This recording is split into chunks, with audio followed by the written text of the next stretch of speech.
Hello, the Urban Omnist here again with yet another question. This one coming from one of my viewers named Charles. And he was asking me, essentially, how did I approach my parents when I, quote unquote, left the Christian church many, many years ago? And I think that is a fantastic question because it's something that virtually any Omnist is going to encounter if he's raised with a certain system of beliefs, whatever that system of beliefs is, whether it's Christian or pagan or Buddhist or Hindu. I think that some belief systems probably do a little better with that. I can imagine a Hindu becoming an Omnist and the parent very possibly saying, well, to be honest with you, that is essentially what we believe anyway. But Christians aren't really good at that.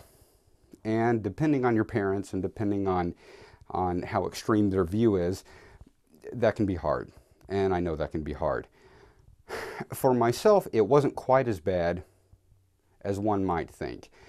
For one thing, at the time, we didn't even have the term Omnism, or at least I didn't have the term Omnism. It was still a very, very obscure thing, which is becoming somewhat less obscure.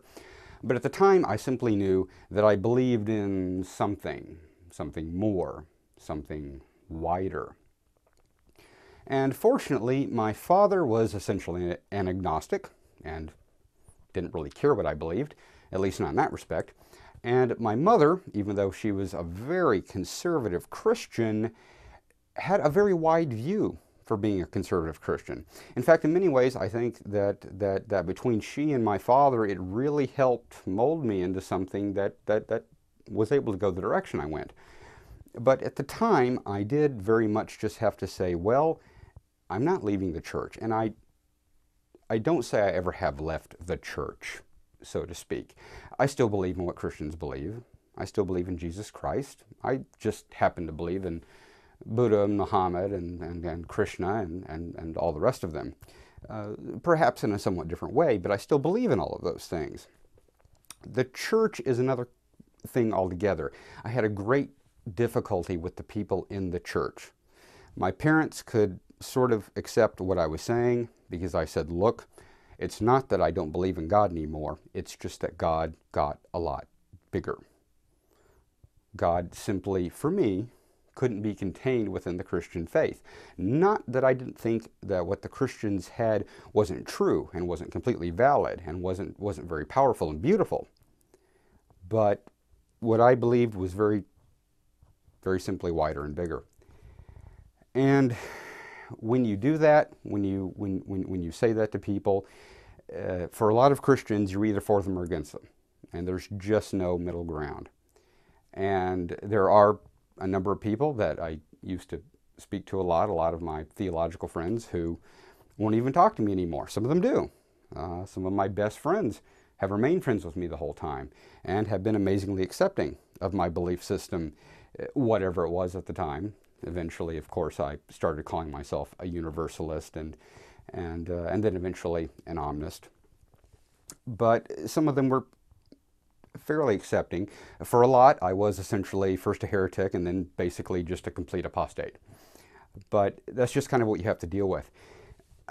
For me, the most important thing, two things that I would suggest to anyone as they enter this possibility of a much wider view and having to take this to their parents, take this to the church,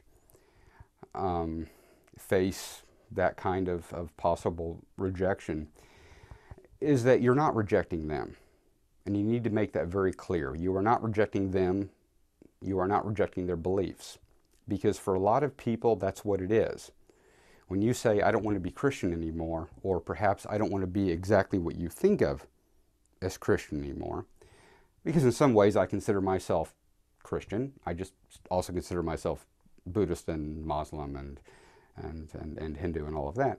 But since you're not going to look at it the way they do, they feel a rejection. They feel like you're kind of telling them everything that we've given you all of these years. Because remember, for Christians and for any faith, when they bring you up in that faith, they feel like they're giving you a gift. And it is a gift.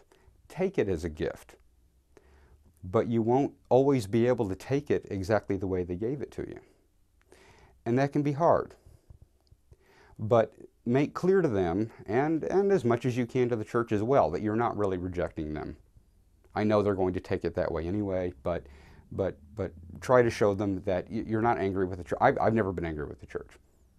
I'm not angry with Christianity. I'm not angry with my own denomination. I have no problem with it. I think it's a wonderful belief system. It's just not enough for me anymore. Not quite enough for me, you know, intellectually and spiritually. But the second thing I would suggest to anyone entering this kind of a belief system is don't ever hate what you used to be. There are so many beautiful things in all of those belief systems.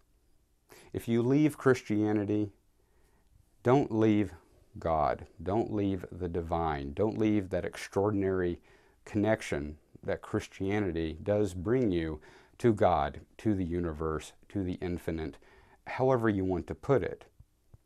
The foundation of Christianity is very strong and very beautiful, and there is an incredible amount of love and wonder in the Christian faith. And I know that there are a lot of negative things as well, but all belief systems have incredibly negative sides, including atheism, including humanism, and including just about anything. Take what is beautiful and wonderful about it and keep it inside yourself, because that's very, very important, and that may help you get through a dark day one day. And remember, if nothing else, and I mean this from the bottom of my heart, you can never, ever truly leave anything if you hate it. I'm the Urban Omnist. And remember, guys, none of this works without you. So, subscribe to our channel, like us on Facebook and Twitter, and above all, don't forget to send me those questions.